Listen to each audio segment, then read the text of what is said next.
And it shows that the Bible is about a king, a kingdom, and the last one is a king's family.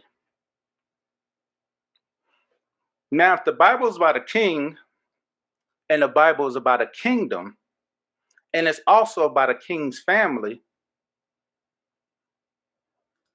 that's telling me that it's not about a religion.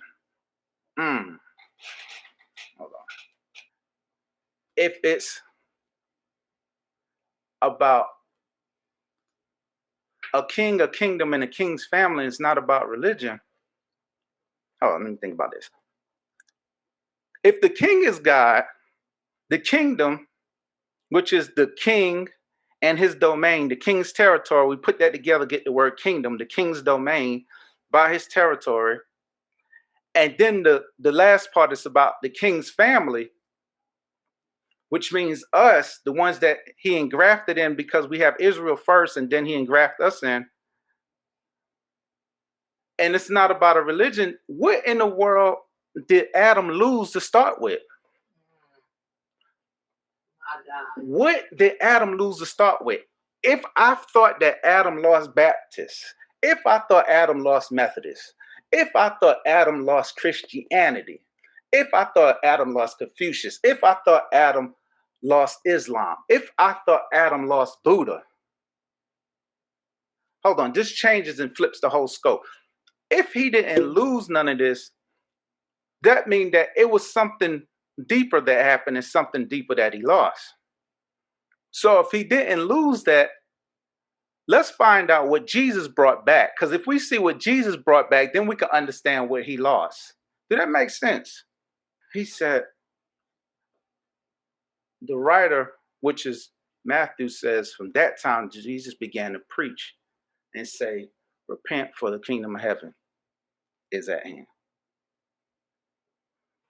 Now, the thing that really got to me on this verse is, if this is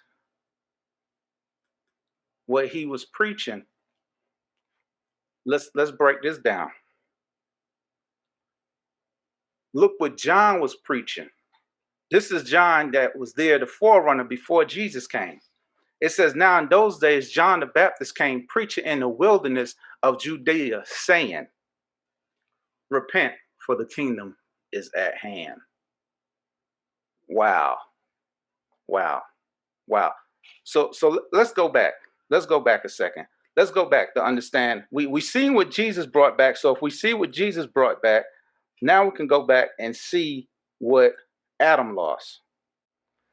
It says, then God said, let us make man in our image, according to our likeness, and let them rule over the fish of the sea, and over the birds of the sky, and over the cattle, and over all the earth, and over every creeping thing that creeps on the earth. Now, let me break this down real quick and give you another version. Let me give you a King James version.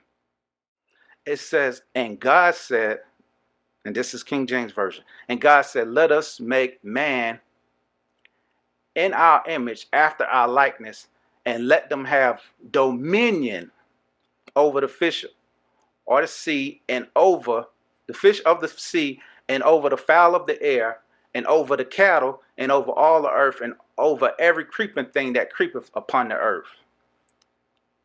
The root word and the key word in this is dominion. Yes. And the reason why you have to understand this root word dominion, because if we actually break that down, a kingdom, right? A kingdom is a political organization or community or that's a major territorial unit having monarchical form of government headed by a king or a queen. So if the king owns the territory that he owns, that's called his domain. And if that's his domain and the king owns it, put it together, that becomes the kingdom, because that's the king's domain. So God just spoke and told Adam in Genesis 1:26, let us make man in our own image, after our own likeness, and let them have dominion. It gave us dominion over the animal kingdom, the plant kingdom, all these other kingdoms, but he never gave us dominion over man.